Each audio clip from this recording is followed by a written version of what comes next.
Hello, friends. This is Flora speaking out, and so glad you're with me. I value your being here with me, and I appreciate your comments. And want to remind you that beginning next week, I'm under a new series title. I think that's the official name. A 97-year-old finally speaking out. The whole truth, nothing but the truth. All right. I'm thinking of my favorite room in my high school 85 years ago. It was the library. I think we had to sign up for the library if we wanted that as one of our hours, not necessarily every day, but it was treated like a class. You had assigned seats, and not until the librarian had gone over her chart and seen everyone was in their proper place were we allowed to get up and move around, choose books, either to sit and read or to borrow overnight or maybe for the week. We were not allowed to talk to each other. It was silent, and that was wonderful too. And the best thing about that library was when you were a senior and you had reasonably good grades and were behaving yourself on the whole, you were given what was called senior privilege, in which you were allowed, gasp, to go out during lunch hour on short errands, and stand on the steps between classes and talk, and best of all, if you had library hour, after the librarian had signaled she was releasing all of you to whatever you needed to do there in the library, the seniors would get up and walk up the stairs on each side of the library to balconies, which had comfortable reading chairs, a rug, and shaded lamps, and look condescendingly below at the rest of us peons there sitting at our tables. But there was in that library also a mysterious room that was locked. And I think, if I'm remembering right, you had to get a note either from your parents or a teacher. You were allowed, and you had to be a senior, of course, you were allowed to go in that room. Of course, a lot of whispers of what kind of books were stored in that room.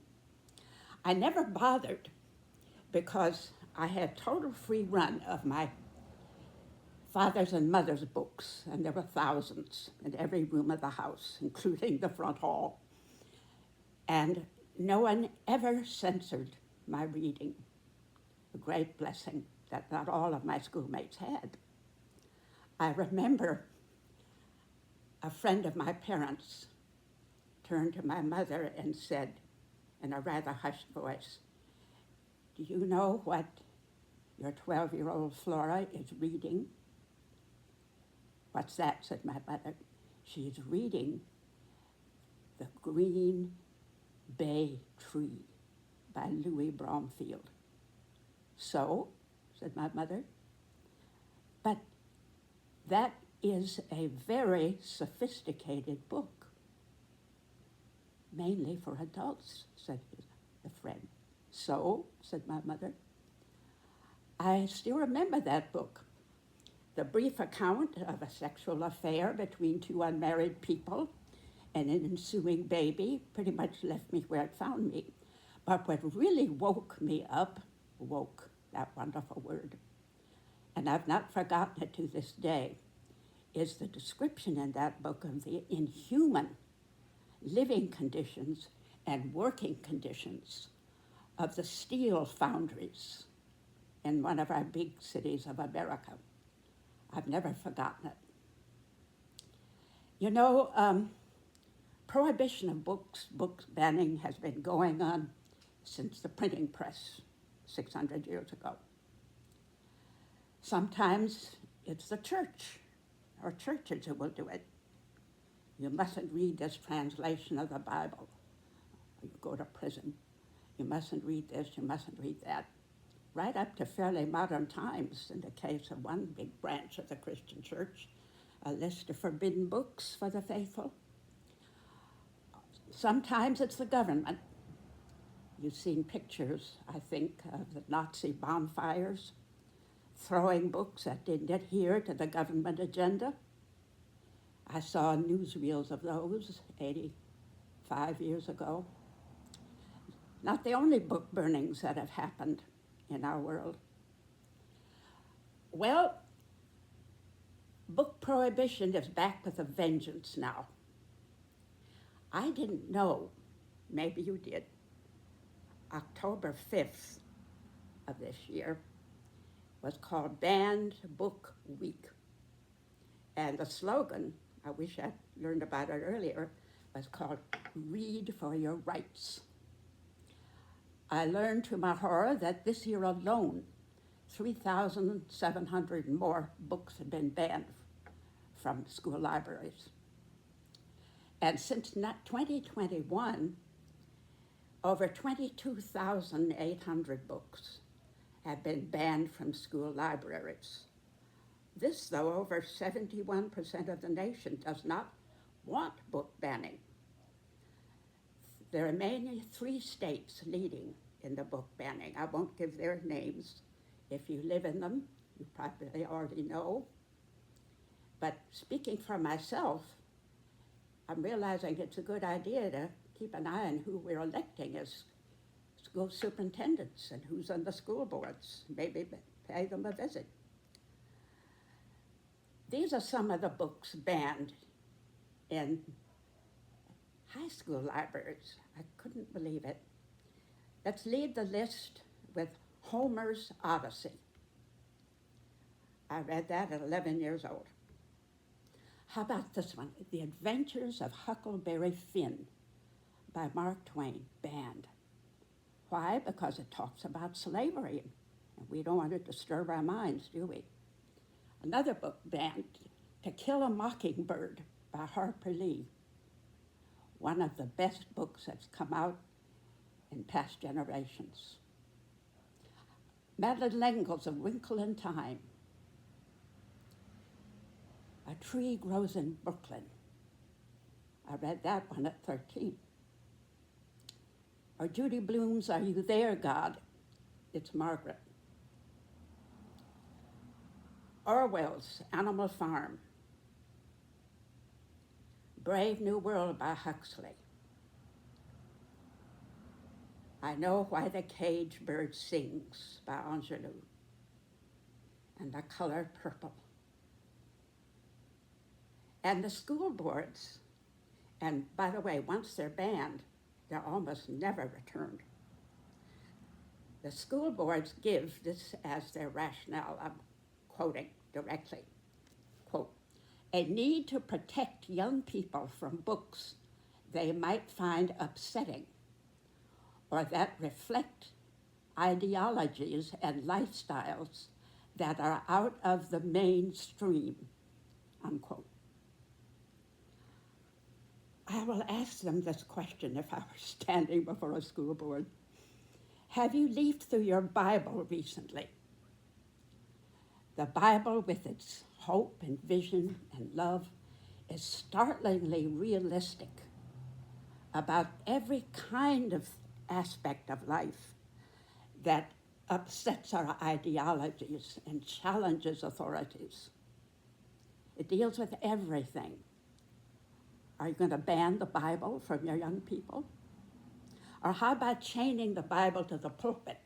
That was done for centuries after it was first printed. Partly so it wouldn't be stolen. Books are as valuable as a Rolls Royce back then, probably more so. But also so it wouldn't fall in the hands of people who were not, as they said, qualified to read and interpret it. It might upset them, might give them ideas. Awful. The Bible aims to wake us up to heights and depths of humanity.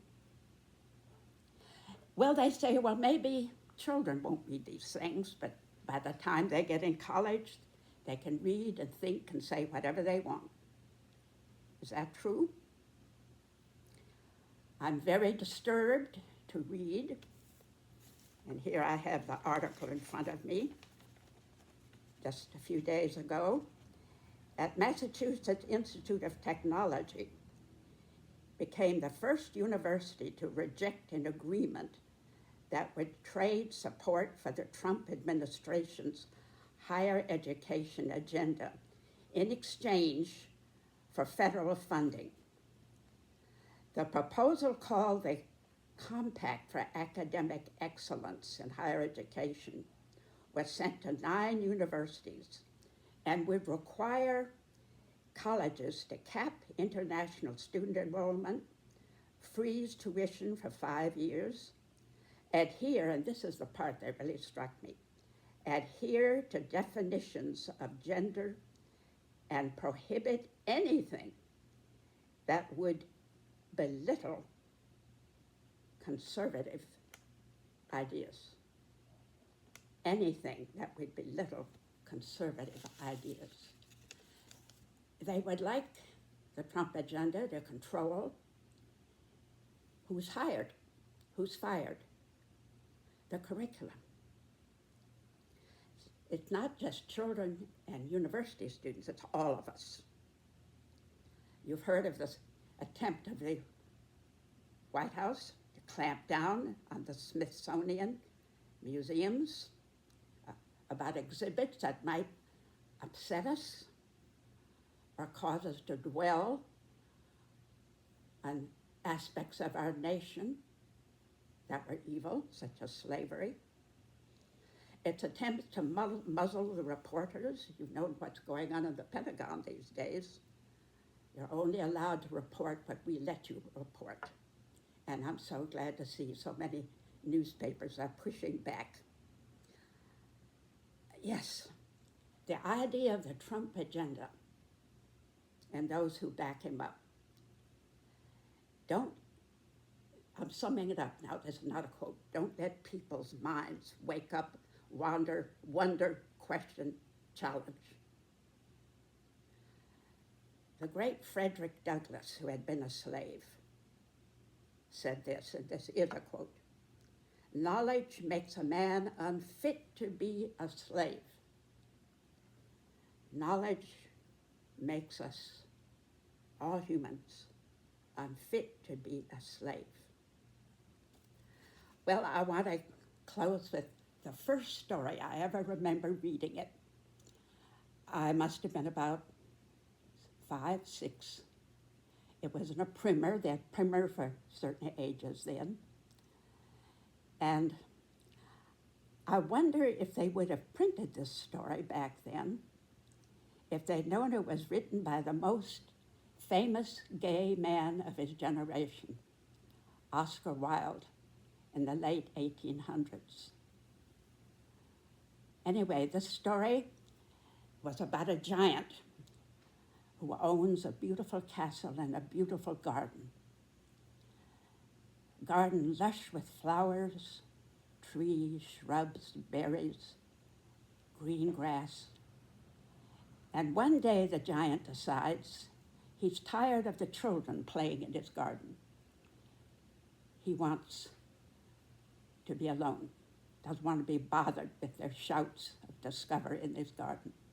So he builds a wall around it, a high wall.